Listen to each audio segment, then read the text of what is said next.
desde la mitigación y adaptación en las ciudades. Mi nombre es Giovanni Burga, coordinador de proyectos del Programa de Seguridad Energética y Cambio Climático en América Latina de la Fundación Konrad Adenauer, más conocido como ECLACAS. Les voy a contar un poco acerca de este proyecto. A inicio del 2020, cuando llegó la pandemia y cayó sobre el planeta intempestivamente, cambiando cosas en todos los aspectos y niveles que hasta hoy se mantienen e incluso están evolucionando para bien y para mal, investigamos un poco y conocimos el concepto One Health, una salud en español, que ya tenía un tiempo de creado y pensado, pero aún su difusión era bastante restringida. En resumen, este concepto busca analizar la salud humana, la salud animal y la salud vegetal como un solo sistema integrado e interdependiente que vincula temas como el cambio climático, la pérdida de biodiversidad, la contaminación ambiental, la seguridad alimentaria, la seguridad hídrica, etcétera, en todos sus análisis y propuestas. Bueno, es así que en conjunto con Pablo Necochea, consultor internacional, director de ESG Academy en México y gran amigo de la fundación, decidimos abordar el tema de salud pública vinculándola principalmente al cambio climático, teniendo como brújula el concepto One Health.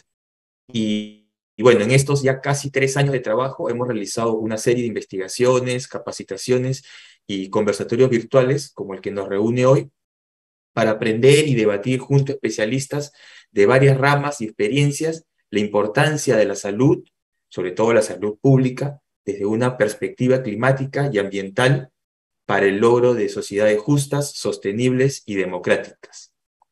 Los links de estas actividades y publicaciones los vamos a poner en las casillas de comentario de este Zoom o también pueden buscarlas en nuestras redes sociales y página web. Por eso, como cierre de este tercer año, abordando estos temas de salud y clima, contaremos con un panel de lujo con especialistas y representantes del World Resources Institute, del Banco Mundial y de la FAO México. Entonces, sin más, espero que sea de su agrado este evento y los invito a que escriban sus comentarios y preguntas en las opciones del Zoom para poder transmitírselas a las y los especialistas para que ellas y ellos lo respondan directamente o por escrito. Entonces, muchas gracias de nuevo por estar aquí presente y los que vean esta grabación. Y adelante, Pablo, por favor. Muchas gracias, Giovanni. Muchas gracias al programa Seguridad Energética y Cambio Climático de América Latina de la Fundación Konrad Adenauer. Agradezco mucho la invitación y agradezco mucho a los expertos ponentes que nos acompañan el día de hoy, que más adelante los estaré presentando a cada uno de ellos. Como menciona Giovanni, la finalidad de este webinar es poder analizar desde diferentes perspectivas cómo los cambios y cómo estas nuevas realidades en la salud pública y cambio climático se pueden abordar y se pueden gestionar a través de diferentes trincheras, ¿no? Esta mitigación y adaptación al cambio climático y a los cambios en la salud pública, bueno, pueden ser gestionadas a nivel local, a nivel regional y a nivel mundial. La perspectiva que abordaremos el día de hoy, bueno, es ver cómo se puede gestionar estos temas desde lo local, desde el nivel de las ciudades. Y es por eso que junto con el programa Seguridad Energética y Cambio Climático en América Latina, de la Fundación Konrad Adenauer, hemos decidido realizar este conversatorio que está dirigido a funcionarios públicos, congresistas, políticos y diferentes grupos de interés que participan en estos temas de salud pública y de medio ambiente para que juntos analicemos esta interacción entre ambos temas desde la óptica de la formulación pública local, pero con perspectiva regional. Como mencionaba Giovanni, desde la perspectiva de la iniciativa de las Naciones Unidas de una salud, de One Health, en donde involucra salud animal, salud vegetal, salud humana, salud planetaria, etcétera.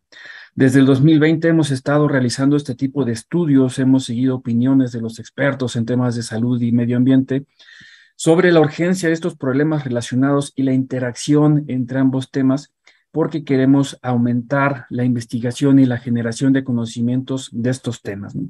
Es por eso que este año, a principios de enero, febrero, fueron publicados 2 documentos, uno sobre la vinculación y análisis de los determinantes de la salud pública y cambio climático, y otro una encuesta latinoamericana sobre la gestión de la salud, para sumar esfuerzos en la búsqueda conjunta de soluciones a estos programas globales, a estos problemas globales que tienen un alcance regional.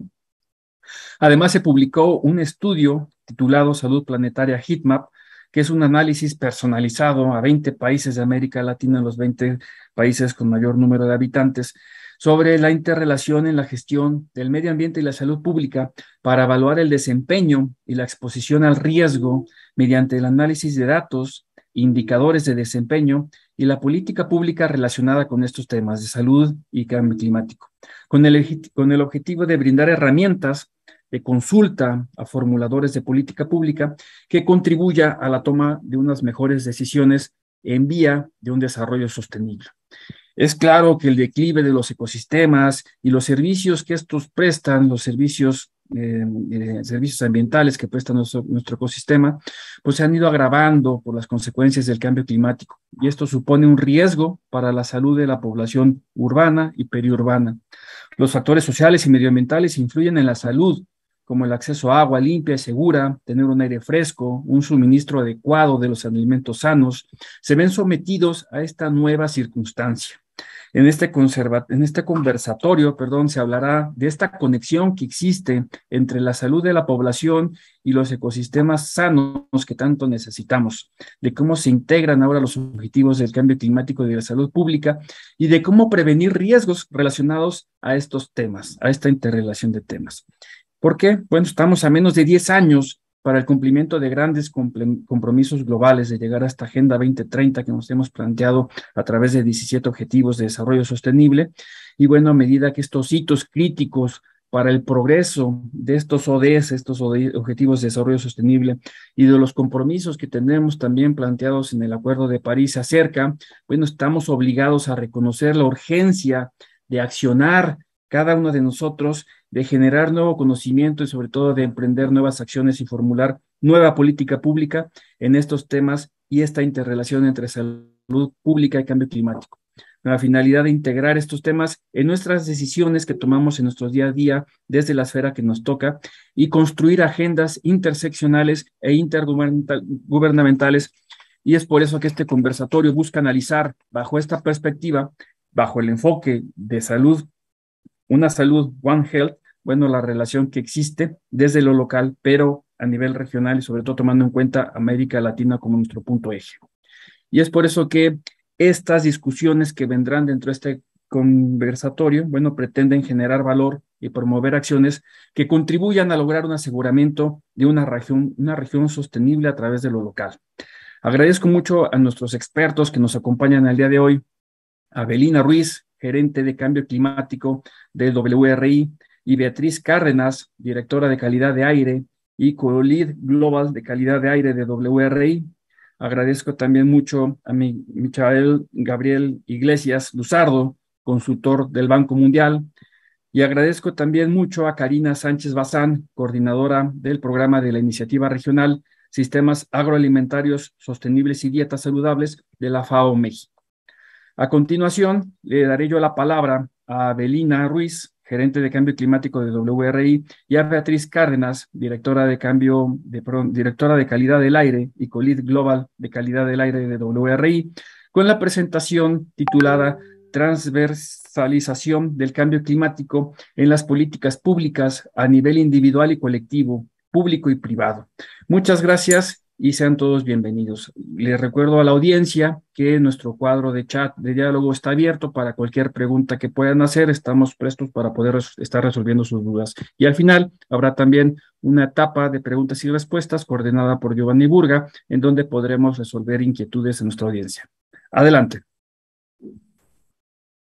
Muchas gracias, Pablo, y muchas gracias por la invitación a la Fundación Konrad Adenauer.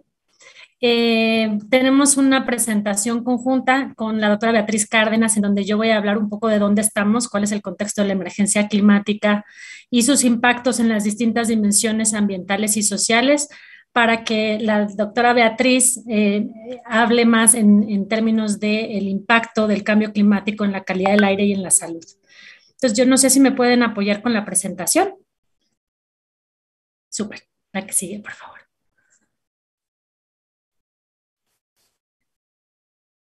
Gracias.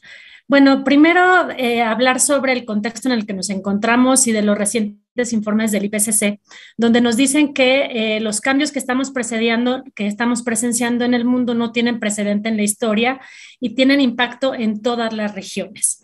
En términos de las concentraciones atmosféricas de CO2, del volumen y masa de los glaciares, de la acidificación de los mares, del incremento en el nivel del mar, son eventos que no tienen precedente en miles y cientos de años. Hay algunos que no podrán revertirse, como el incremento en el nivel del mar, y donde se espera que al 2100 tengamos los eventos que hoy se presentan cada 100 años, se presenten anualmente.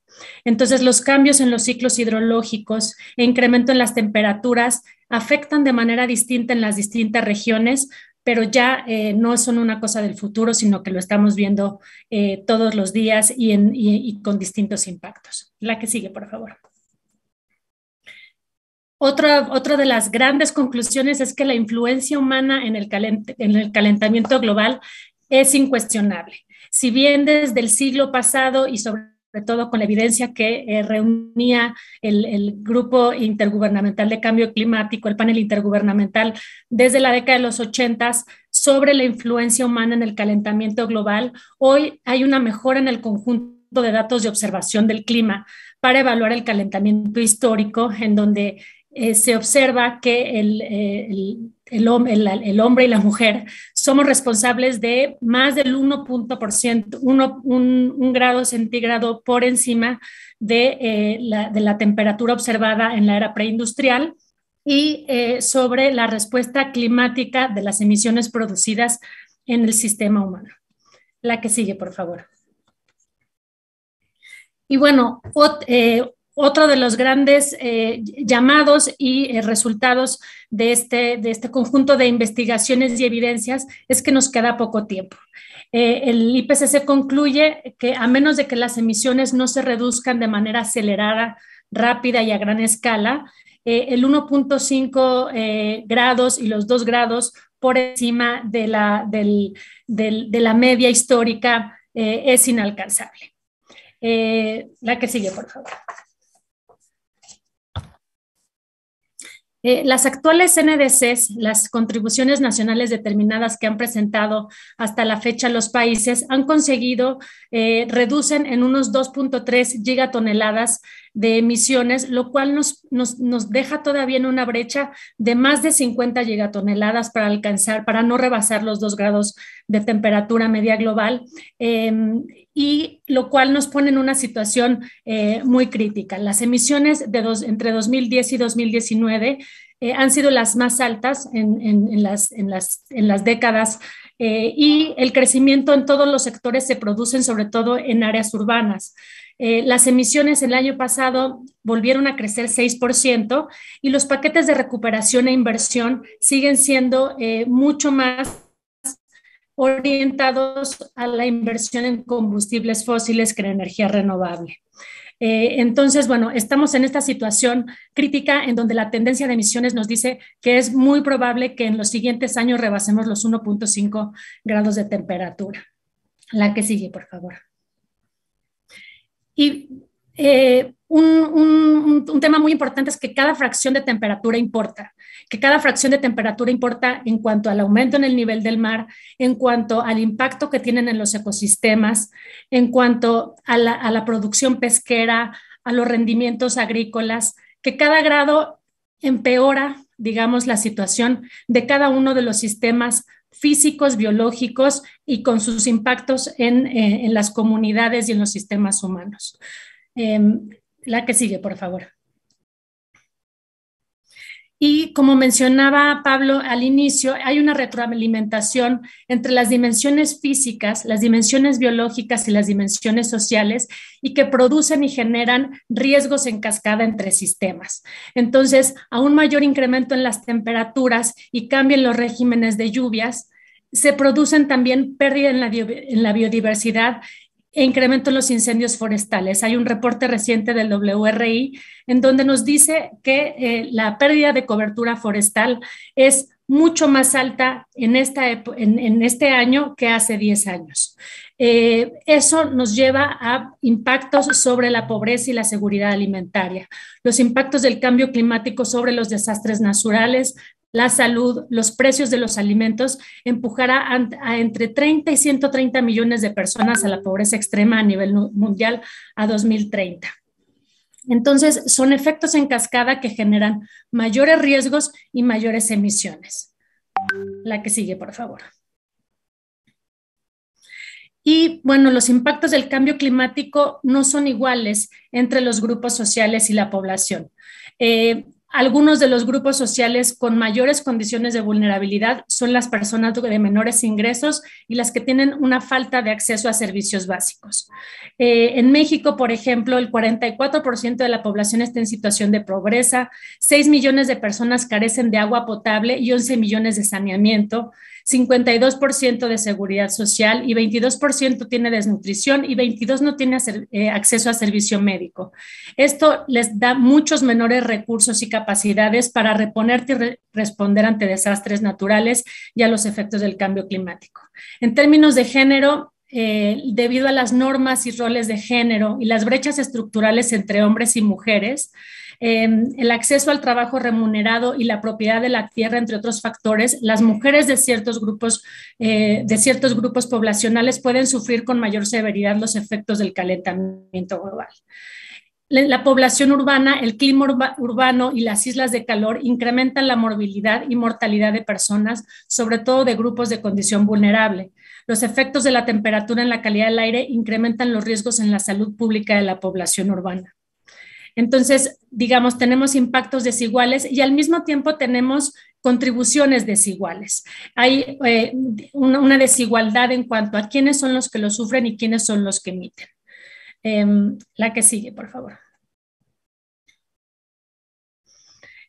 Los impactos del cambio climático, entonces tenemos efectos directos que tienen que ver con los cambios en los regímenes hidrológicos y el incremento en las temperaturas que producen efectos directos como tormentas, sequías, inundaciones, olas de calor y que estos a su vez producen efectos indirectos sobre la calidad del agua, sobre la calidad de los sistemas. Esto a su vez implica de manera diferenciada a los grupos sociales por edad, por estado de salud, por estado socioeconómico, el acceso que tienen a la infraestructura, dónde están ubicados. Entonces, vemos que las políticas tienen que ser considerando la desigualdad en cuanto a los impactos, las fuentes, de dónde provienen las fuentes, por qué se generan esas fuentes y cómo repercuten en la población de manera desigual. La que sigue, y con esto doy la palabra a Betty para que nos hable más del tema de contaminación del aire.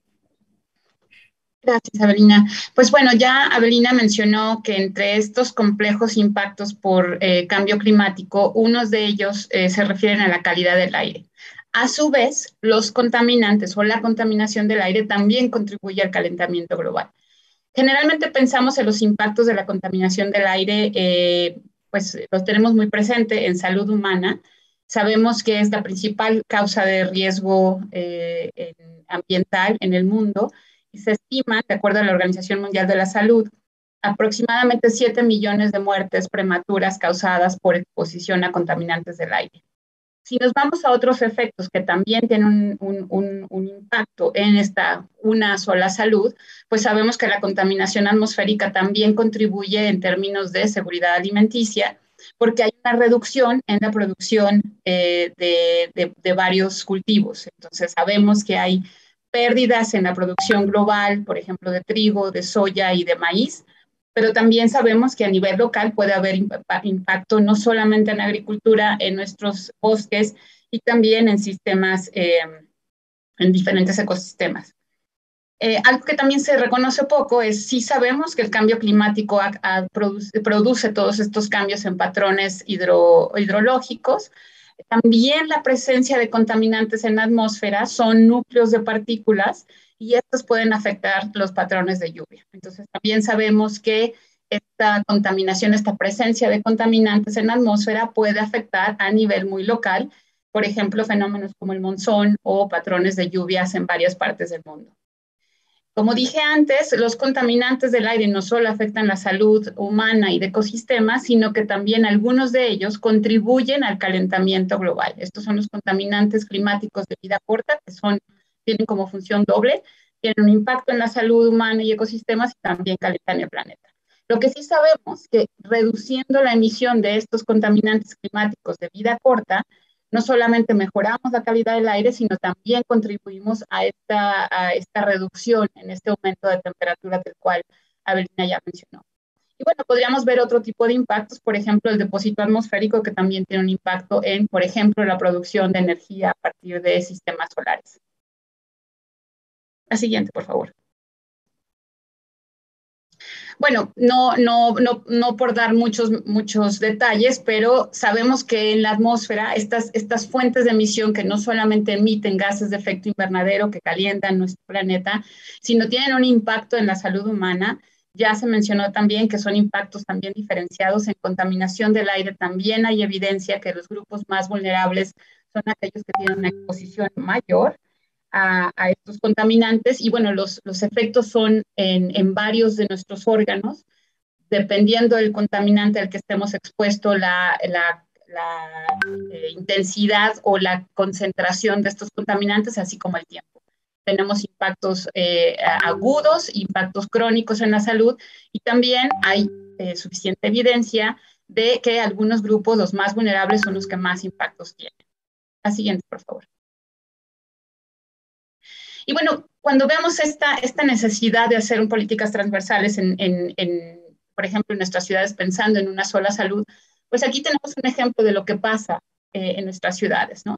Tenemos, en términos de tener solamente una atmósfera, es decir, no hay fronteras, nuestros contaminantes se emiten, nuestros gases de efecto invernadero se emiten, como bien lo mencionó Ave, no solamente tenemos impacto, también hay un impacto diferenciado, no necesariamente quienes emiten estos contaminantes o gases de efecto invernadero son quienes sufren los impactos, pero en este esquema lo único que queremos mencionar es, pensando en la dinámica de nuestras ciudades, pues tenemos muchas actividades que son necesarias para cumplir con nuestras necesidades y nuestra mejor calidad de vida, pero todas estas acciones tienen también impactos en las emisiones, contaminantes y gases de efecto invernadero.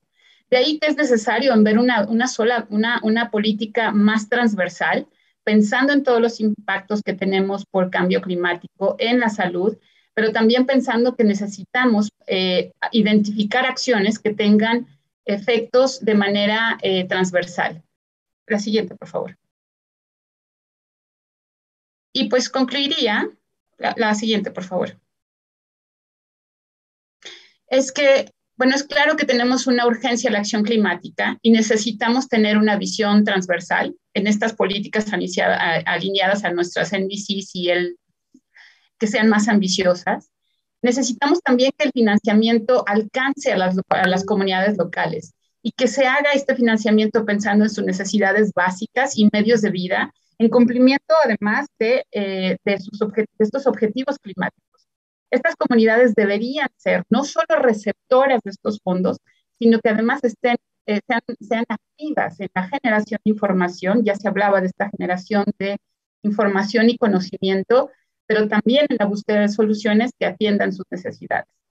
Sabemos que en América Latina tenemos un déficit importante en gasto de infraestructura, por tanto necesitamos mayores inversiones, pero que contribuyan también a cerrar estas existentes brechas, estas inequidades, y además promuevan en ese momento cambios de comportamiento que nos orienten a cumplir con estos objetivos climáticos, pero también de desarrollo. Algunos ejemplos de estas soluciones, y además en donde tengamos una visión transversal, es por ejemplo el transporte, ¿no? Desde transporte masivo de bajas emisiones, tanto de gases de efecto invernadero como contaminantes que afectan la salud en el inmediato plazo, la integración de planificación territorial y transporte público, por ejemplo, hacer algo con estos vehículos altamente contaminantes, dar prioridad a la movilidad no motorizada, por supuesto a los peatones, a los ciclistas. Hay también una lista grande de incentivos y regulaciones necesarias para promover la eficiencia energética en edificios y en industria, La conservación, por ejemplo, y cobertura forestal con manejo sostenible, prácticas agrícolas. Bueno, sabemos que todo esto tendría beneficios en nuestro Producto Interno Bruto y además empleos adicionales. Esto nos permitiría cumplir con esas metas al 2030. Este costo de acción climática no es independiente, es parte de cumplir los objetivos de desarrollo sustentable y además pues tener evitar estas pérdidas que ya de por sí representan un costo elevado. Gracias.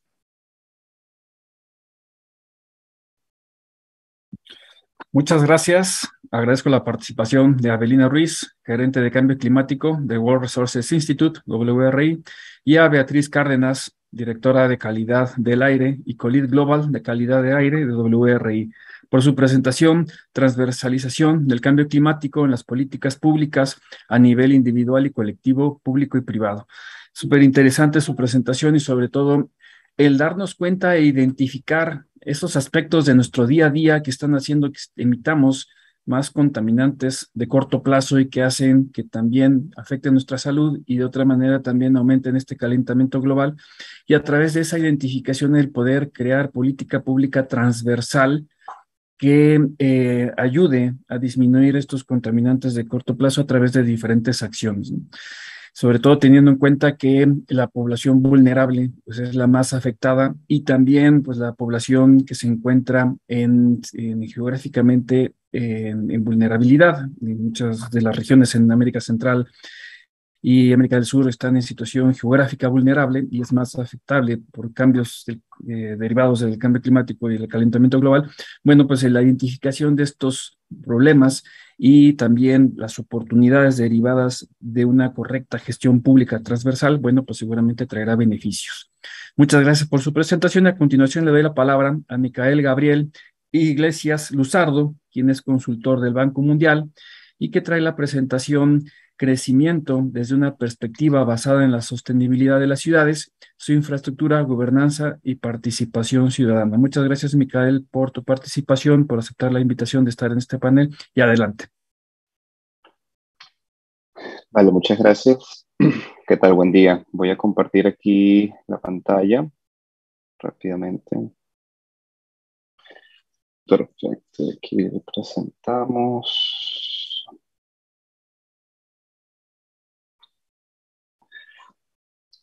Perfecto. Vale, muchas gracias. ¿Qué tal? Buen día. Micael Iglesias por acá. Puedo conversarles un breve sobre básicamente salud, ciudad, cambio climático, que suena sencillo, pero realmente es complejo, ¿no? Porque aborda distintos sistemas y distintas organizaciones, organismos que formarían parte, ¿no? Cuando pensamos en la interconectividad o la interdependencia de estos sistemas en cuanto a cambio climático, ¿no? Entonces, bueno, en primer lugar, les hablaré un momento brevemente porque ya los expositores previos hablaron del impacto de cambio climático en salud. Luego un poco de ciudades ante cambio climático. Les hablaré brevemente de sistemas de salud resiliente como un ejemplo de la intersección de estos sistemas. Y bueno, trataré de pues, aterrizar un poco estos temas, ¿no? Que yo creo que el gran reto es cómo traducimos este modelo de una salud o One Health en acciones concretas y una implementación que sea exitosa.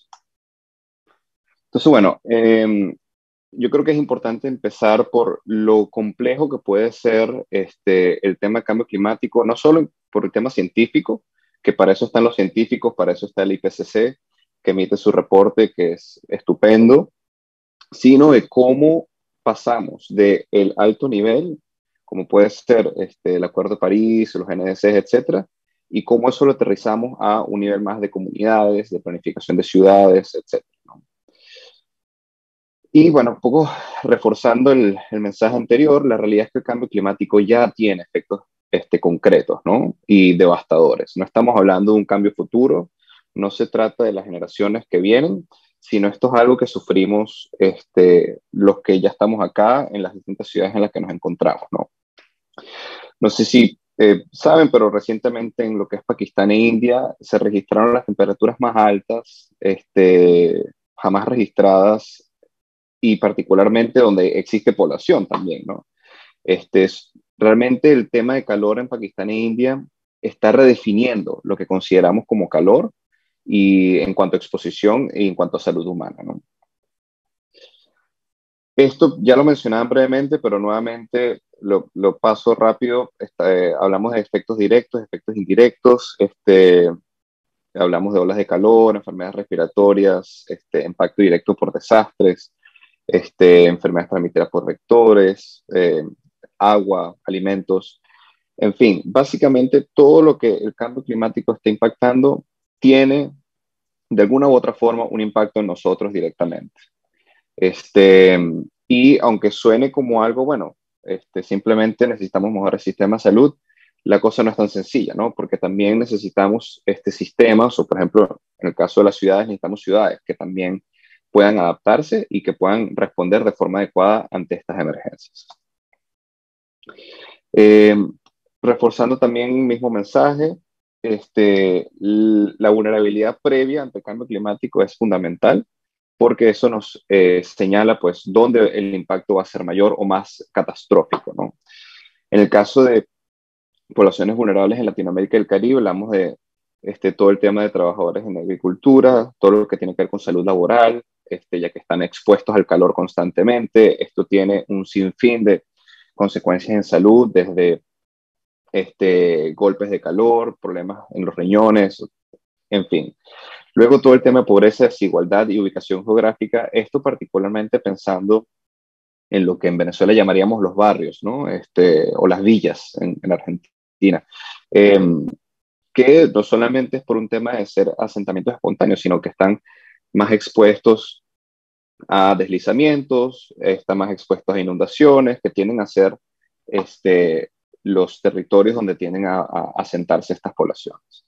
Luego hablamos de, bueno, todo el tema de embarazo, salud infantil, todo lo que tiene con nutrición, todo lo que tiene con la salud materna, que es fundamental. Nuevamente, esta diferencia de género es fundamental, pues tenerla en cuenta al momento de contemplar los efectos y la planificación para atender dichos efectos. Todo lo que tiene que ver con comunidades indígenas, habría que pensar ahí cuál es la capacidad adaptativa de estas comunidades realmente y cuál es el nivel de exposición. Y no hablamos de un número bajo, ¿no? De comunidades indígenas, ¿no? Que muchas veces tiende a ser como menospreciado también en cuanto a cantidad poblacional, ¿no? Estamos hablando de un 25% de población total de la región, que no es un número realmente pequeño. También todo el tema que tiene que ver con adultos mayores ancianos, son de las poblaciones más expuestas especialmente a temas de calor, problemas cardiovasculares y respiratorios. Y que además en Latinoamérica vemos una creciente tasa de envejecimiento o de poblaciones de adultos mayores. Y para complementar, bueno, todo el tema de neonatos y niños, que por supuesto los primeros meses o años después del nacimiento son fundamentales en la salud y nuevamente enfermedades como transmitidas por vectores o problemas de agua y nutrición representan un gran peligro para el desarrollo de las poblaciones futuras. Bueno, ya entrando un poco más en materia de lo que realmente quisiera dejarle mensaje hoy, ¿no? Entonces creo que el primer reto es cómo traducimos estos elementos analíticos, ¿no? Ya sabemos cuáles son las poblaciones vulnerables, sabemos cuáles son los riesgos, cuáles son los desastres climáticos, los vemos en las noticias, los vemos en los reportes en distintos países, no solo en Latinoamérica. Entonces, bueno, ¿cómo traducimos esto en una planificación que proteja a los ciudadanos, ¿no? Me parece muy interesante que parte de esta temática para este evento pues haya sido el tema de las ciudades, ¿no? En primer lugar, las ciudades, bueno, son la primera línea ante una emergencia climática, no por nada, sino porque pues, contienen la mayor cantidad poblacional del mundo y por el mismo tiempo están en mayor condensación, ¿no? Y eso por el tema del lado de adaptación al cambio climático. Por el lado de mitigación, las ciudades son las que más emiten. Hablamos del 70% de las emisiones mundiales provienen de lo que serían ciudades. Cuando me refiero a ciudades, estamos hablando de absolutamente todo, ¿no? No solamente el tema residencial, sino también cualquier empresa o comercio pues, que haga parte o vida dentro de una ciudad. Entonces, bueno, esto nos lleva a pensar en que necesitamos un modelo para entender cómo pudiésemos pensar que deberían funcionar las ciudades, ¿no? Tomando en cuenta el cambio climático. La palabra resiliencia va y viene, está muy en boga, pero nuevamente es un poco complicado aterrizarlo. Entonces tratemos más bien de entenderlo por sus partes, ¿no? Creo que en primer lugar habría que entender cuál es el grado de vulnerabilidad de las ciudades ante cambio climático. Y para eso habría que hacer un análisis o entender dónde están los impactos directos e indirectos. Esto nos llevaría a entender cómo impacta en los sistemas urbanos y cómo dentro de esos sistemas urbanos impacta a grupos vulnerables. Si pensamos en los grupos vulnerables, ahí tendríamos que pensar en qué procesos pudiésemos desarrollar para atender a aquellas poblaciones que están en desventaja ante estos shocks o ante estos desastres, ¿no? Y cuando entendemos el sistema urbano, pues ya existe una línea base, ¿no? ¿Quiénes son estas poblaciones que son vulnerables, ¿no? ¿Cuáles son las poblaciones pobres? ¿Dónde se encuentran ubicadas? ¿Cuál es su capacidad adaptativa? ¿Qué sistemas de salud pueden atenderlo? ¿Qué sistemas pueden ayudarlos en casos de emergencia? ¿Qué actores están involucrados? Es el tipo de preguntas que necesitamos tener en cuenta al momento de pensar en cómo debería funcionar una ciudad en esta era de clima cambiante, ¿no? Cambio climático. Entonces, nuevamente, ¿cómo identificamos estas vulnerabilidades? ¿No? Empecemos por ahí. ¿Quiénes son las poblaciones que están expuestas? ¿Cuál es ese impacto potencial? ¿Cuál es la capacidad de esta población para responder? ¿Y cuáles serían esos riesgos, ¿no? Finales?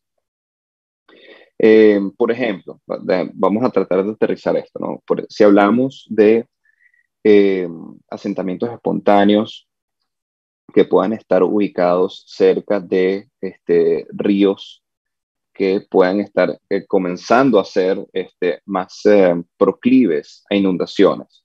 Entonces, bueno, ¿cuál es la infraestructura existente en esos asentamientos espontáneos? ¿Qué poblaciones existen ahí? Es decir, ¿qué edades tienen? Género, incluso su condición laboral sería fundamental entender para, para poder tener una mejor imagen de cuál sería esa capacidad activa y con ello entender cuál es el impacto potencial, ¿no? Porque si tenemos una comunidad con una excelente infraestructura, con una comunidad organizada, con sistemas que se activan para atender en medio de desastres, pues hablamos de comunidades con una capacidad adaptativa alta y por ende el riesgo debería reducir. Solo para poner un ejemplo muy breve, lo usaba hace un par de meses, esta misma presentación o esta misma lámina. ¿Cuáles serían esas vulnerabilidades climáticas en Ciudad de México, por ejemplo? Entonces, bueno, actualmente hablamos de temperaturas extremas, no tan grave, pero que se va a poner peor, precipitaciones extremas, sequías, nivel del mar, pues no aplica en el caso de Ciudad de México, todo lo que tiene tormentas, vientos, terremotos, tsunamis no aplica, erupción volcánica. Esto simplemente para poner un sí o no ante distintos elementos que puedan aumentar la vulnerabilidad. ¿Y cuáles serían estos impactos en la salud, ¿no? En tema de provisión de servicios, cómo se puede ver afectado. Y utilizo el tema salud para poder entender también cómo sería esa capacidad adaptativa de una ciudad o de una población, ¿no? Cómo las enfermedades transmisibles van a aumentar, también por tema de cambio climático, determinantes de salud, etc. Entonces, habría que preguntarse, dentro de esa planificación de ciudades, ese modelo que veíamos de ciudades resilientes, ¿cuál es la influencia de ese contexto? Y qué medidas de mitigación de riesgos podemos, o cómo esas medidas de mitigación de riesgos pudieran modular estos impactos, ¿no? Entonces, bueno, a medida que aumentamos esas medidas para reducir riesgos, pues evidentemente el impacto disminuye. ¿Y qué pasa con los sistemas de salud en las ciudades, no?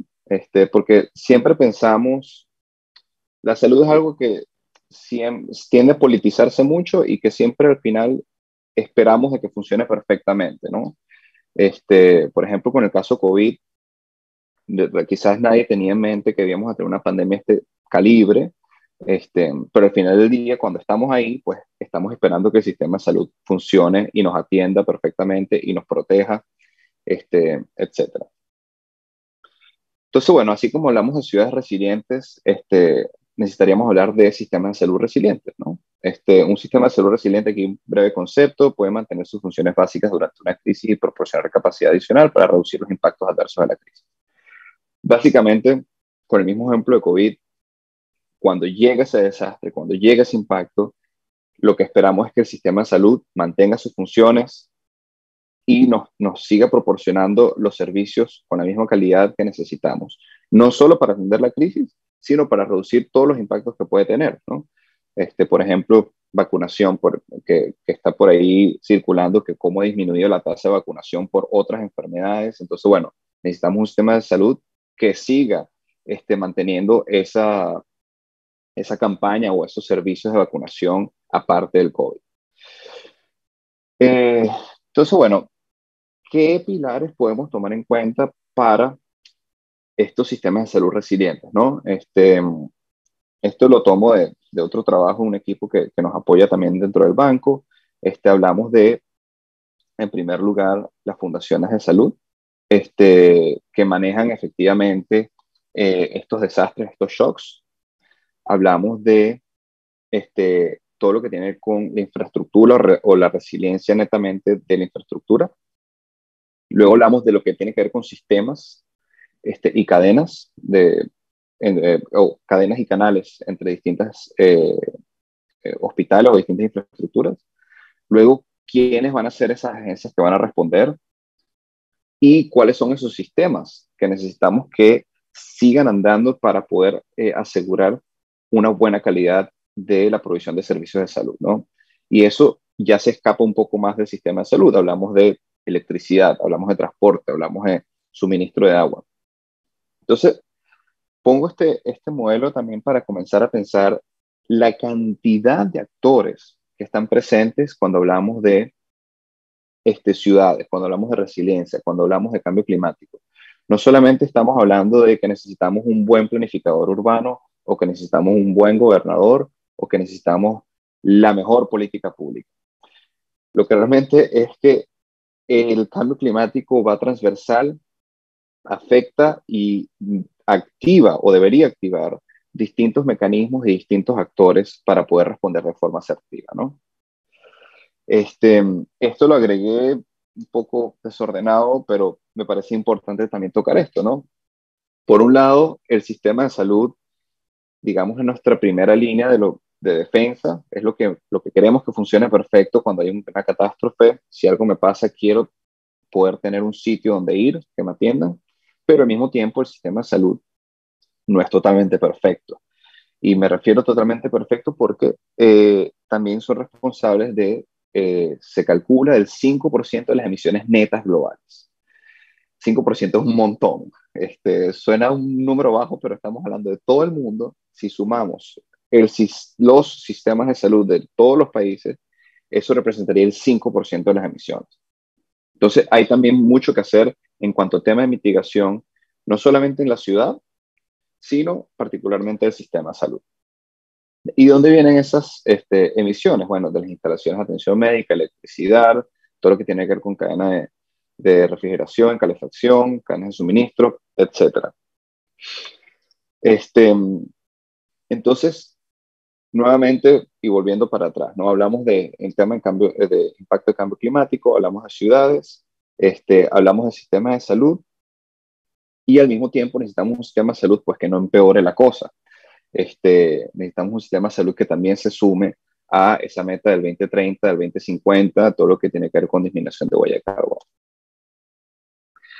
Entonces, todo este montón de cosas que les acabo de decir rapidísimamente, ¿en qué se traduce, no?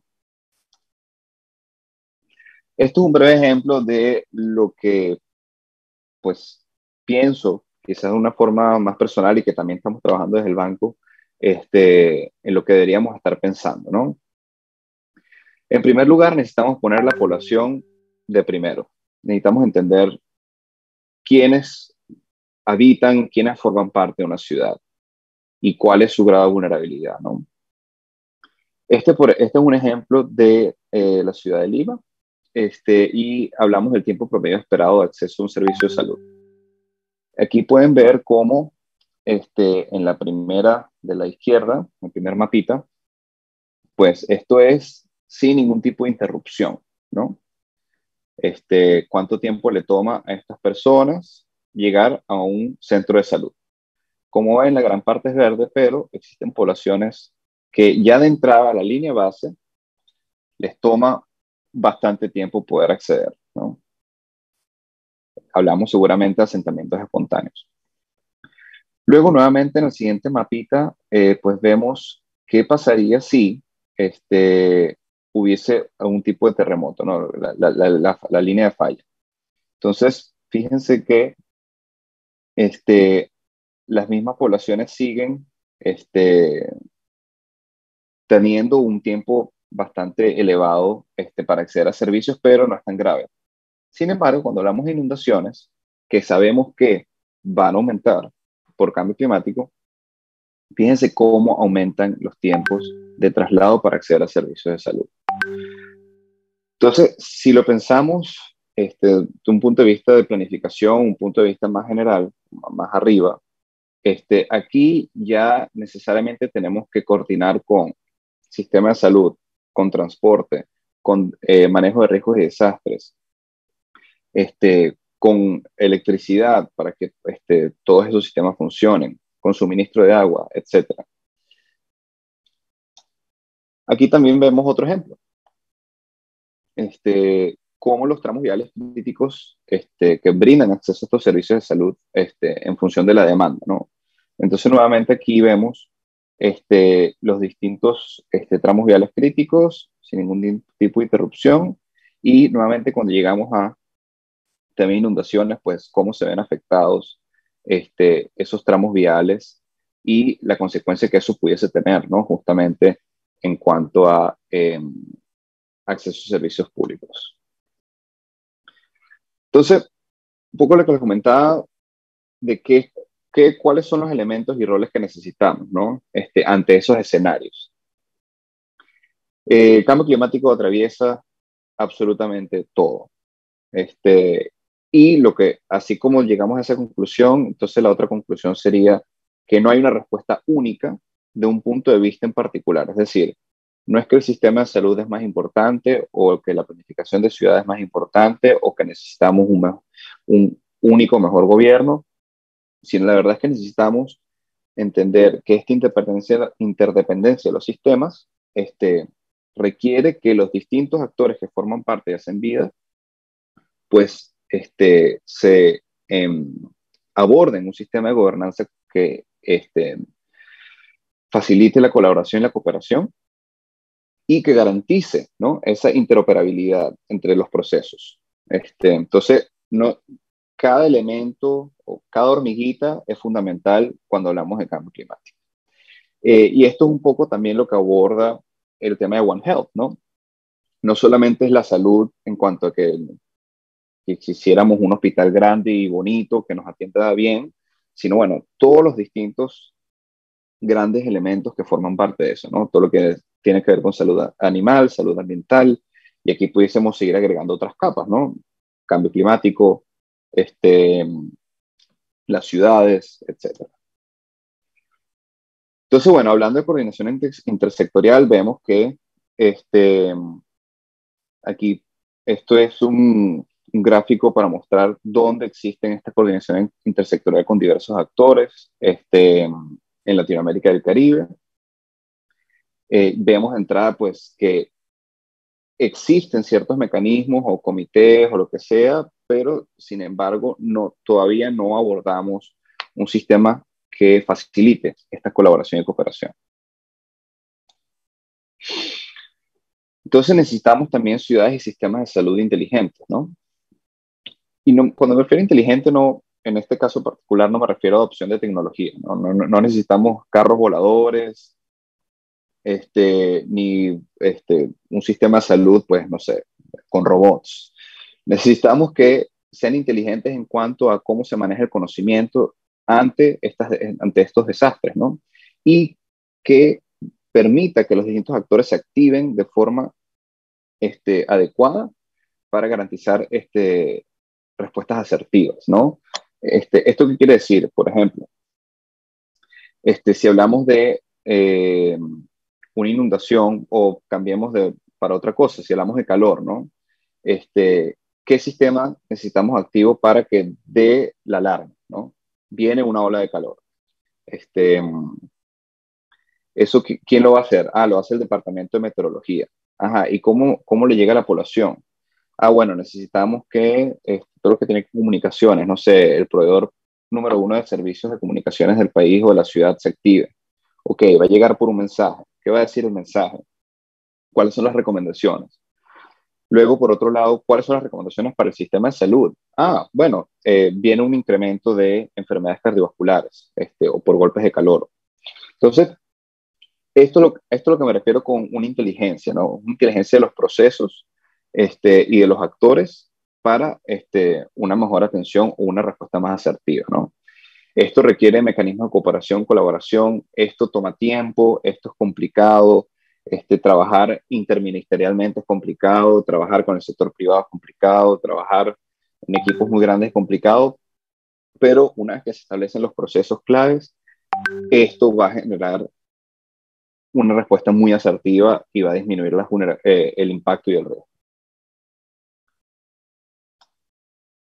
Y por último, siempre me parece importante no solamente hablar de los roles que necesitamos a nivel de los sistemas, digamos, grandes, sino, quizás no grandes, los sistemas arriba.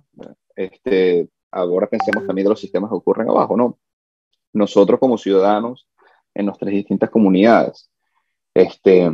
Y aquí, si bien parece que no se tiene tantos elementos o tantos recursos, o bueno, pero si no funciona el hospital, ¿qué puedo hacer yo?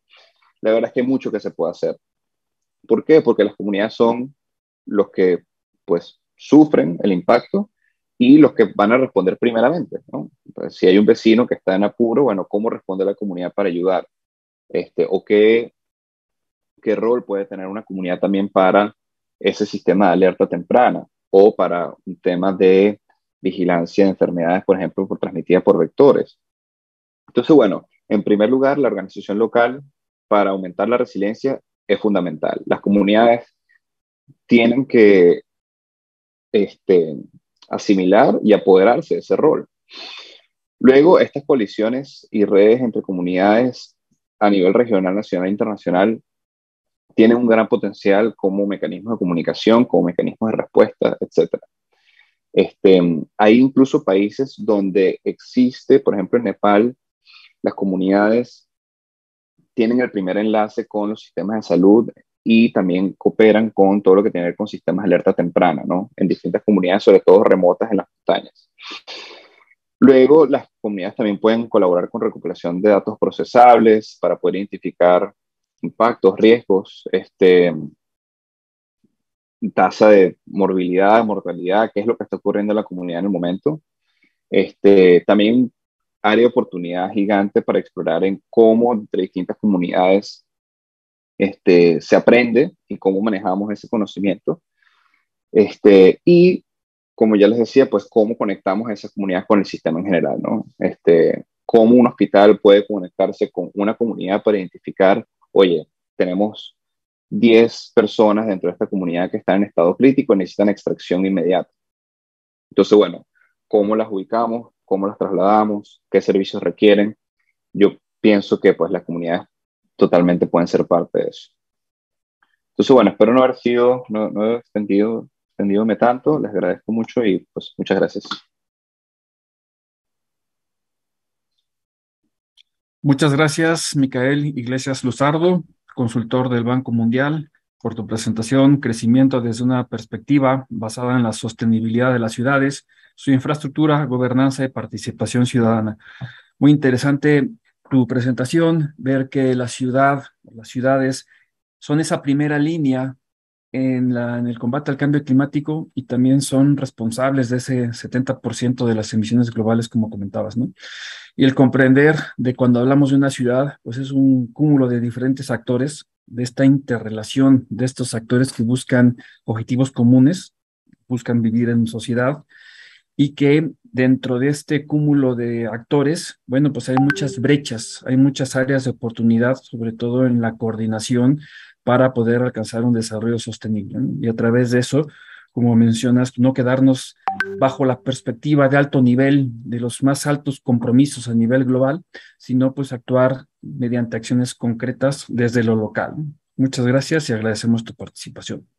A continuación, agradezco también la participación en este foro a Karina Sánchez Bazán, quien es coordinadora de programa de la Iniciativa Regional Sistemas Agropecuarios Sostenibles y Dietas Saludables de la FAO México, con su presentación Propuestas y Trayectorias alineadas a la influencia del cambio climático en la alimentación y en la salud pública. Muchas gracias, Karina, por estar aquí con nosotros y adelante.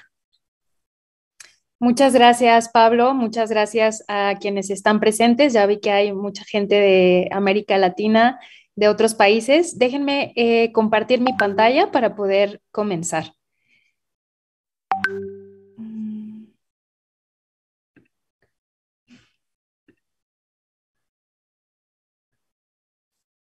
¿Pueden decirme si están viendo la pantalla ya?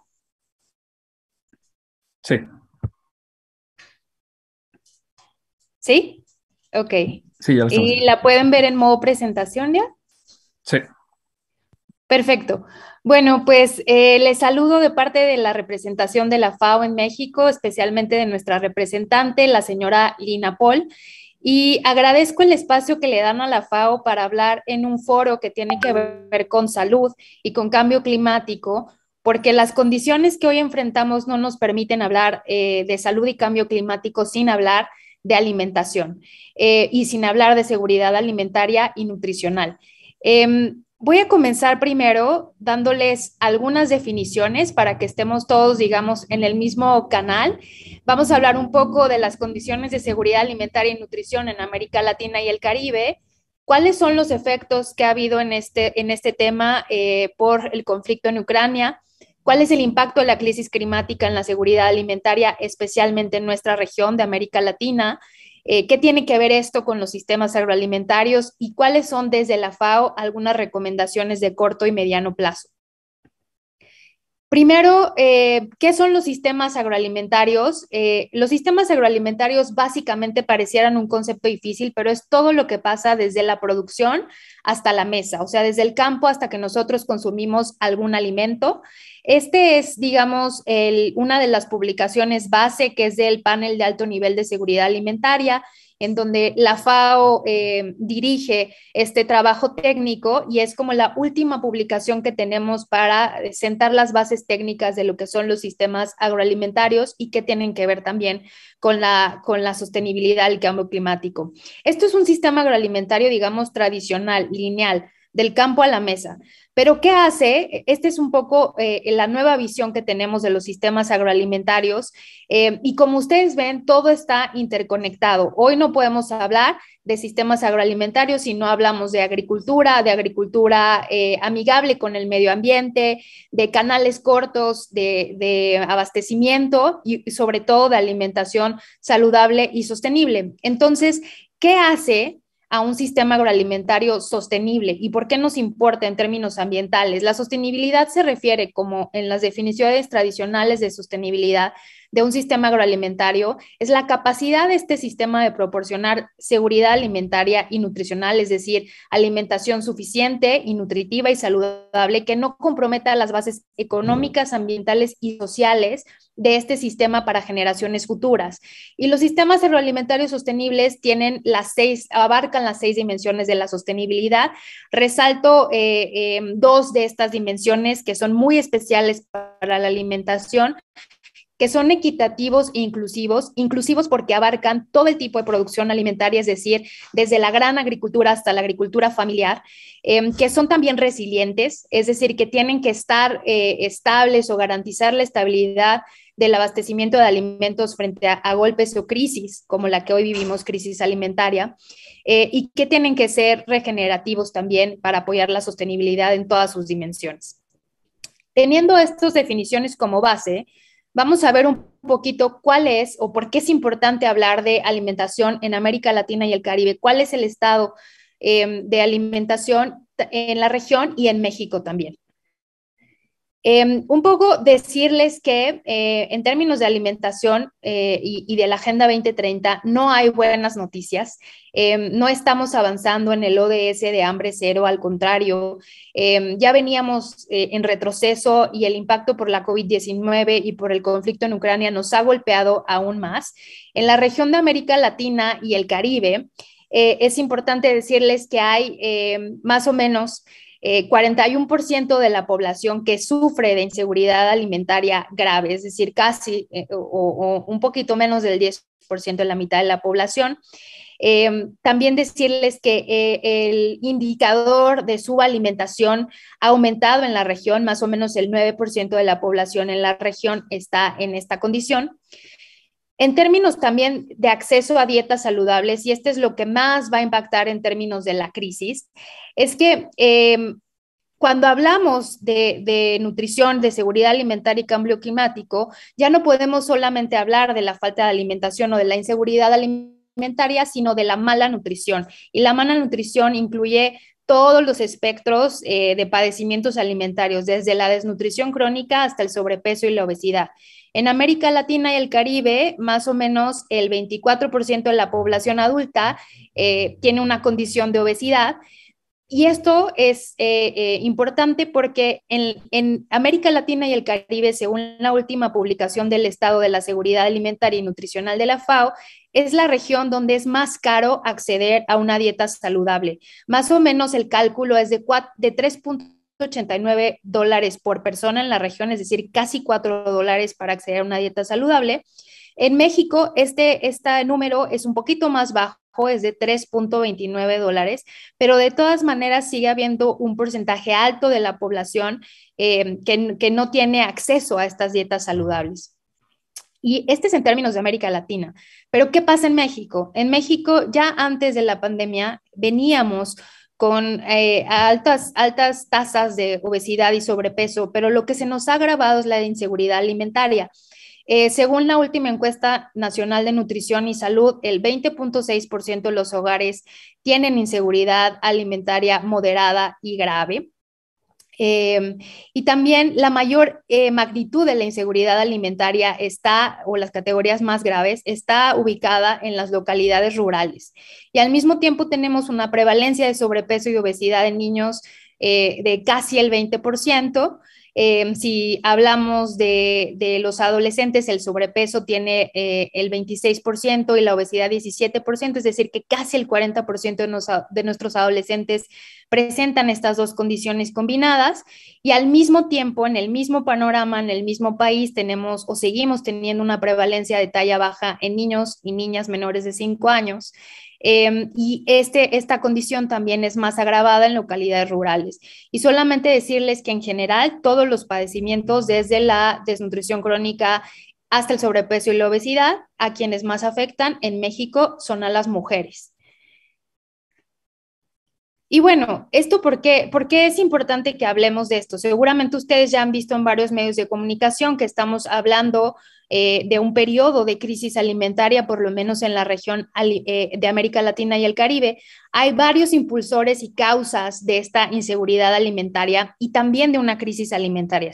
Según el último reporte de crisis alimentarias que hacen varias agencias de Naciones Unidas junto con otras ONGs internacionales de 2022, la inseguridad alimentaria y las crisis alimentarias se presentan por diferentes cuestiones, por conflictos sociales, civiles, que hoy tenemos un conflicto a nivel internacional, por variabilidad y extremos de clima, por crisis económicas y también por pandemias o crisis de salud como las que vemos hoy en día. Entonces, esto quiere decir que si ya veníamos con un precio de dieta saludable alto, el impacto de la crisis y el impacto de la crisis climática muy probablemente, o según las proyecciones, nos va a hacer que estas dietas saludables sean todavía menos accesibles para la población más vulnerable. ¿Cuáles son los efectos de esta crisis actual? Bueno, primero decirles que tenemos una proyección de incremento de personas en subalimentación. ¿Y qué es la subalimentación? Es que las personas no acceden a calorías y nutrientes suficientes para tener, digamos, un estado de salud óptimo. Entonces, como ven, tenemos en un escenario, digamos, moderado, solo el 0.62% de la población no va a poder, va a estar en subalimentación, pero cuando vemos esto comparado con las estimaciones antes de la pandemia, pues es mucho más elevado de lo que lo teníamos proyectado. También decirles que en FAO se hace cada trimestre una publicación del índice de precios de los alimentos de la FAO. Y el último índice, el índice de precios, ha sido el más alto desde que este índice comenzó a medirse. Ahora en mayo disminuyó un poquito, disminuyó 0.9% en comparación con el mes anterior, pero actualmente se encuentra en un promedio de 157.4 puntos, que es de los más elevados que hemos tenido por lo menos en los últimos 10 años. El descenso de mayo se debe a la disminución de precios de aceites vegetales y productos lácteos, pero también, o sea, es importante decir que hay productos que aumentaron, es decir, los precios de cereales y carne aumentaron. En México, por ejemplo, hay una alza importante en productos cítricos, en tortilla y en maíz en los últimos 3 meses. Y esto pues impacta directamente a la seguridad alimentaria de la población. Tenemos también los impactos económicos de esto en la región. Es que la previsión de crecimiento del PIB para 2022 es un poco más pequeña de lo que teníamos contemplado. Hay una inflación alta, como ustedes ya lo saben, en la región. En México también hemos llegado a alzas como importantes, de las más grandes en los últimos 2 años de la inflación. También hay una parte importante de los impactos en el comercio internacional. Como ustedes saben, el conflicto a nivel global ha hecho que algunos intercambios internacionales paren, sobre todo en términos de granos. Y bueno, esto tiene un impacto directo en la seguridad alimentaria. Es importante decirles que en la región latinoamericana, a diferencia de otras regiones, el conflicto en Ucrania no nos impacta porque importemos granos, sino porque importamos energía para crear fertilizantes. En la región de América Latina somos grandes importadores de fertilizantes. En México, un poquito más del 50% de los fertilizantes se importan. Y esto nos pone de manifiesto la importancia de 2 cosas. Uno, una producción más amigable con el medio ambiente, que use biofertilizantes y que no sea tan dependiente de fertilizantes externos. Y 2, también de la manera en la que por muchos años hemos producido y el status quo que tenemos de la importación de fertilizantes y del uso de agroquímicos para nuestra producción. En términos de los impactos o el impacto de la crisis climática en la seguridad alimentaria, bueno, solamente decirles que desde la FAO, en este reporte de crisis y en los estudios que se han hecho, hay 2 grandes rubros de causas naturales y causas por actividades humanas. Y con las consecuencias que ya sabemos que impactan a la producción de alimentos, que son las temperaturas altas, los cambios en los patrones de lluvia, el aumento y la frecuencia en la gravedad de fenómenos meteorológicos, el riesgo de inundación de tierras agrícolas o de sequía en tierras agrícolas, como lo estamos viendo ahora en el norte de México, y los riesgos de vulnerabilidad, por ejemplo, en las regiones costeras. Un poco cuáles son los impactos de un calentamiento global de 2 grados o superior a mediano plazo en la seguridad alimentaria y nutricional. Pues es que hay menos disponibilidad de alimento, esto porque pues hay más plagas, esto afecta directamente a los polinizadores, los sistemas alimentarios o agroalimentarios rinden menos. Hay un impacto también en la utilización, es decir, que cuando hay una utilización intensiva de las áreas de producción, hay una disminución de la calidad nutricional, hay más riesgo a enfermedades infecciosas. También hay un impacto en el acceso, el abastecimiento de los alimentos se ve comprometido, hay una inminente alza de precios como le estamos viendo ahora, y en términos de estabilidad, bueno, pues hay pérdidas de cosechas, y eso hace que también sea inestable el suministro y los ingresos también de los productores, y obviamente todos estos cuatro impactan al precio directo de los alimentos. ¿Cuáles son los impactos en la agricultura y en la seguridad alimentaria? Hay una medición igual también de una reciente publicación de FAO del impacto de los desastres naturales en la agricultura y en la seguridad alimentaria, donde en América Latina y el Caribe nos pone un dato que es sumamente preocupante.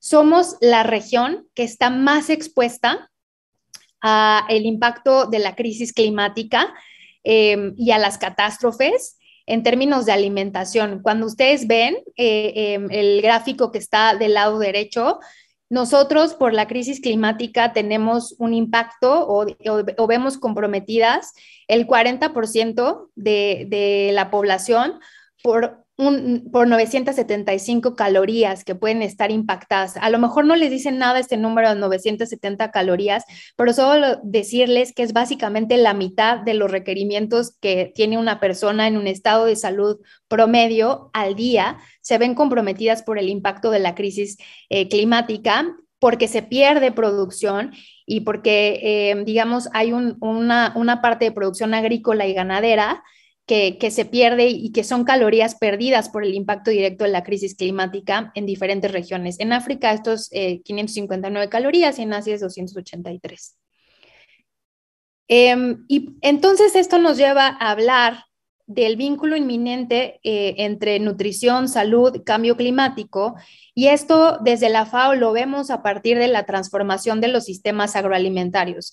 Y esta imagen que yo les pongo no es casualidad, es porque es uno de nuestros sistemas de producción más importante, que es para patrimonio o sistema de patrimonio de producción a nivel mundial, que son las chinampas. Desde el marco estratégico de la FAO, el año pasado tuvimos nuestra conferencia regional y hay, digamos, 4 grandes mejoras que desde la FAO se quieren impulsar para esta transformación de los sistemas agroalimentarios. Estas 4 grandes mejoras son una mejor producción, una mejor nutrición, un mejor medio ambiente, y todo esto lleva a una vida mejor. En términos, me voy a enfocar en la producción y en la nutrición. En términos de la producción, hay una parte de impulsar a los pequeños productores a la agricultura digital que sea más amigable con el medio ambiente. Y esto nos lleva a la parte de mejor medio ambiente, en donde ahora hablamos de una bioeconomía circular, no solo economía circular para la alimentación. Esto nos impacta para tener dietas más saludables, a reducir la pérdida y el desperdicio de alimentos, que es parte del gran impacto que tienen los sistemas agroalimentarios en el medio ambiente, y en general a tener una transformación rural y un empoderamiento de las mujeres en el medio rural a partir de estas transformaciones del sistema agroalimentario. Un poco mostrarles cuál es desde el esquema de la transformación de los sistemas agroalimentarios, cómo vemos estas relaciones. Desde la cadena de suministros hasta el entorno alimentario y al comportamiento de los consumidores. Digamos, hay una parte de producción, de almacenamiento y distribución, de cómo se venden estos alimentos que impactan a nuestro entorno alimentario, es decir, al acceso físico, al acceso económico, a la oferta que tenemos de alimentos, a la calidad que tenemos de alimentos. Y esto, sobre todo, el entorno alimentario es una de las cosas que más impactan o que más tienen vínculo directo a los impactos en salud. Ustedes hoy saben que parte de las enfermedades más importantes que estamos sufriendo en América Latina y el Caribe son enfermedades crónicas no transmisibles, muchas de ellas determinadas por la alimentación. Esto tiene un vínculo directo con el comportamiento de los consumidores, de qué alimentos tienen disponibles, cómo seleccionan alimentos, a qué tipo de información tienen acceso para seleccionar los alimentos. Y esto se relaciona directamente con la calidad de la dieta que una población puede tener, y la calidad de la dieta impacta en dos cosas, en la salud de la población, pero también en la salud planetaria. Y a partir de este contexto, las recomendaciones de la FAO para enfrentar este vínculo salud-nutrición, cambio climático, están divididas en corto plazo y largo plazo. Corto plazo es muy importante mantener abierto el comercio de alimentos, no cerrar el comercio internacional y de fertilizantes, sobre todo por esta dependencia a los fertilizantes que hay en América Latina y el Caribe. Mantener la protección social y el apoyo a las personas más vulnerables, pero una protección social sensible a la nutrición, es decir, que todos los programas de alimentación y salud puedan tener un componente de alimentación sostenible y saludable. Muy importante el seguimiento y monitoreo de los precios de los alimentos para fortalecer un poco la transparencia del mercado. Las proyecciones para México no son, favorables. Se prevé que a finales de este año y en el primer trimestre de 2023, el alza de los precios de alimentos comprometa la seguridad alimentaria de la población. Y en términos de enfrentar esta crisis alimentaria a largo plazo, es importante también diversificar los proveedores de alimentos, es decir, que nuestros mercados no solo tengan productos de la agricultura de gran escala, sino también de la agricultura de pequeños y medianos productores y de la agricultura familiar. Importante reducir la pérdida y el desperdicio de alimentos, que solo como dato decirles que si la pérdida y el desperdicio de alimentos fueran un país en el mundo, serían el tercer mayor emisor de gases de efecto invernadero.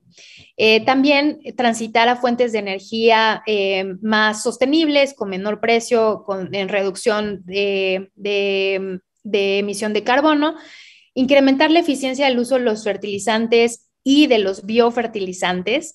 También ahí la FAO está muy comprometida con el trabajo de una producción y del uso de fertilizantes más amigables con el medio ambiente y que tienen que ver con las prácticas agronómicas y con el uso de suelos para mantenerlos biodiversos, ricos y que puedan seguir produciendo sin tener el impacto climático que hoy tienen. Y bueno, eso es todo. Muchas gracias por darle este espacio a la FAO y por reconocer este vínculo desde la salud, la alimentación y el cambio climático. Muchas gracias. Agradecemos a Karina Sánchez Bazán por su participación, quien es coordinadora del programa de la Iniciativa Regional Sistemas Agroalimentarios Sostenibles y Dietas Saludables de la FAO México. Muchas gracias por tu interesante presentación, por tu participación en este panel. Y es, como mencionas, de suma importancia comprender que no hay salud pública y no hay combate al cambio climático si no integramos el tema de los sistemas agroalimentarios, ¿no? Y el analizar que para tener dietas saludables, pues es necesario también tener un clima saludable, ¿no? El hecho de que tengamos un calentamiento global, como mencionas, pues esto afecta las cadenas logísticas, afecta los precios para tener una dieta sana y saludable, y eso pues tiene una correlación con los sistemas de salud actuales. Entonces, por eso que para poder tener una perspectiva desde lo local y regional, pues es de suma importancia integrar los temas agroalimentarios dentro de esta matriz de variables en la formulación de política pública para alcanzar el desarrollo sostenible. Muchas gracias. Y le recordamos a la audiencia que puede hacer sus preguntas a nuestros panelistas a través de la sección de preguntas y respuestas o en el chat. Y a continuación le doy la palabra a Giovanni Burga, quien es coordinador de proyectos del Programa Regional Seguridad Energética y Cambio Climático en América Latina de la Fundación Konrad Adenauer, para que dirija esta sección de preguntas y respuestas y retroalimentaciones de nuestros panelistas. Adelante, Giovanni. Gracias Pablo, gracias Avelina, Beatriz, Micael y Karina. Karina que se ha sumado al panel. Muchas gracias por darnos un espacio en tu agenda.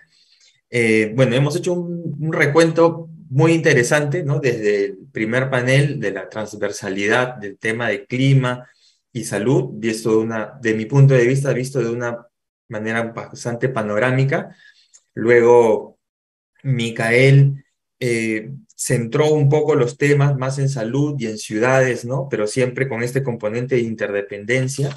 Y finalmente, Eh, Finalmente, Karina ha dado puntos específicos sobre alimentación, ¿no? Y cómo este puede impactar en Latinoamérica, ¿no? En esta trilogía, nutrición, salud y cambio climático.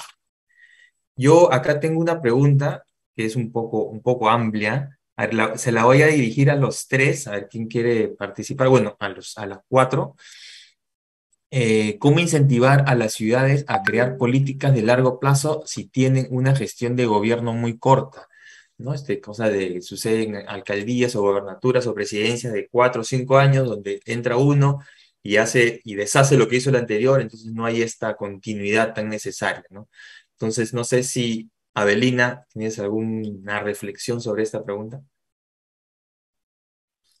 Sí, y a mí me gustaría un poco bajarlo desde lo nacional luego lo urbano, lo municipal, lo local.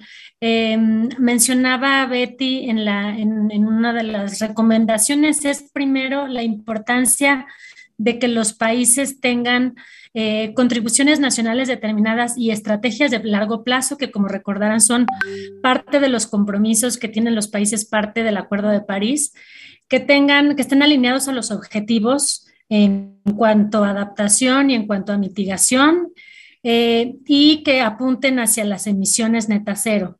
Esos son, digamos, los paraguas o los marcos de planeación que permitirían luego hacer esta transversalización de políticas sectoriales, y hacer la integración en cuanto a la inversión pública con objetivos climáticos.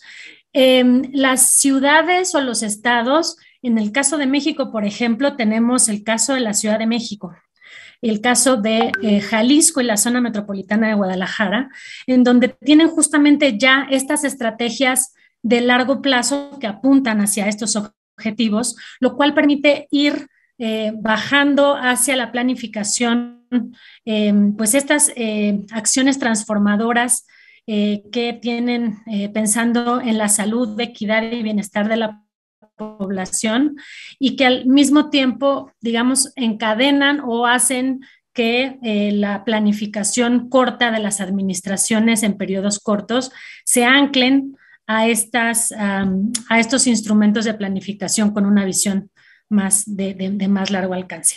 Ahí lo dejaría. Gracias, Avelina.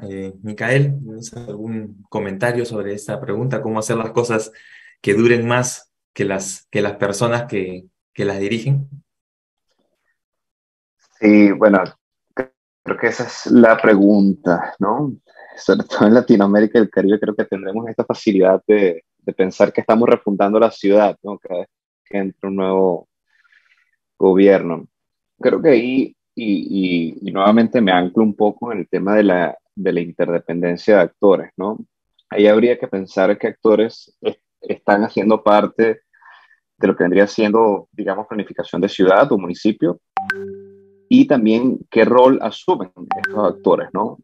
Pienso que hay un potencial grande en cómo los distintos actores funcionan como mecanismos de contraloría, ¿no? Por ejemplo, si un gobierno tiene un gobierno local, ¿no? De una ciudad, tiene algunos lineamientos, pues siempre existen, como decía Avelina, pues hay unos lineamientos más paraguas, más, en un nivel más arriba del gobierno nacional. Luego también existen organizaciones comunitarias, organizaciones civiles, pues que también hacen parte de lo que se quiere lograr.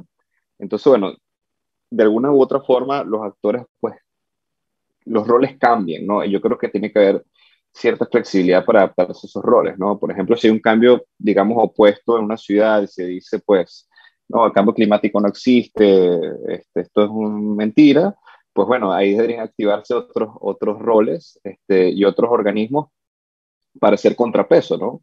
O sea, muchas veces se hace esta imagen de que, bueno, si hay protestas o de si hay ONGs pronunciándose o comunidades o lo que sea, se ve como una especie de catástrofe, ¿no? Pero al final es como un mecanismo de contraloría que se está activando realmente, ¿no? O viceversa, ¿no? También a veces hace falta, pues, mecanismos de contraloría para comunidades o organizaciones civiles, ¿no? Entonces yo creo que ahí hay una oportunidad para pensar y desarrollar cómo los distintos actores pueden justamente garantizar a largo plazo, ¿no? Muchas gracias. Gracias, Micael. Karina, ¿tienes algún comentario sobre esta pregunta? Sí, muchas gracias. Pues desde la FAO y en términos de alimentación, trabajamos mucho en la legislación. Siempre hay como mucha crítica para decir que las legislaciones pueden ser ley muerta, pero nosotros a nivel regional en América Latina y el Caribe trabajamos con los frentes parlamentarios contra el hambre y trabajamos con el Parlatino, que es esta asociación de parlamentos de América Latina y el Caribe, y sí creemos en que hay varias bases, sobre todo en términos de sostenibilidad, que podemos dejar listas o trabajadas en las legislaciones. Desde la FAO se impulsa o se está impulsando ahora una ley modelo de pérdida y desperdicio de alimentos que en México estamos tratando de impulsar. No tenemos una regulación a nivel nacional en ese tema, pero también las leyes de alimentación o de derecho a la alimentación, que hoy en día hablan de sistemas agroalimentarios sostenibles. Entonces, a nivel local y a nivel nacional, hay transformaciones desde lo legislativo que podemos hacer para dejar un marco de referencia un poco más de largo plazo de estos criterios que hoy vinculan a la alimentación con la sostenibilidad y con la salud.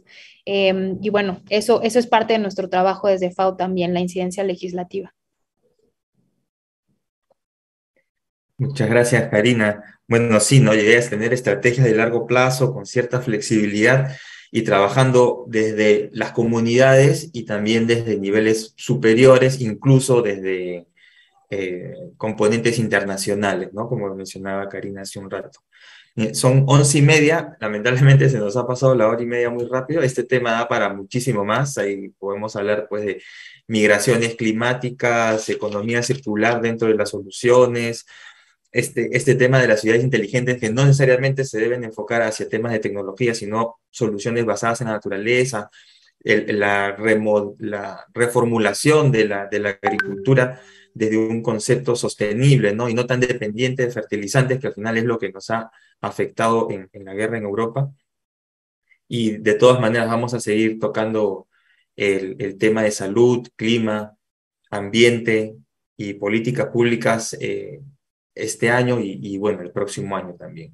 Yo solamente quiero agradecer a Avelina, a Beatriz, a Micaela, a Karina, a sus organizaciones. Muchas gracias por este espacio que nos han brindado. Esta grabación queda para la posteridad en nuestro canal de YouTube. Lo estamos subiendo en, no sé, un par de días. Y gracias a todas las personas que se conectaron, que estuvieron participando y que tengan una muy buena tarde o muy buen fin de día desde los países en los que estén. Nos vemos y gracias. Chao. Muchas gracias, Joan.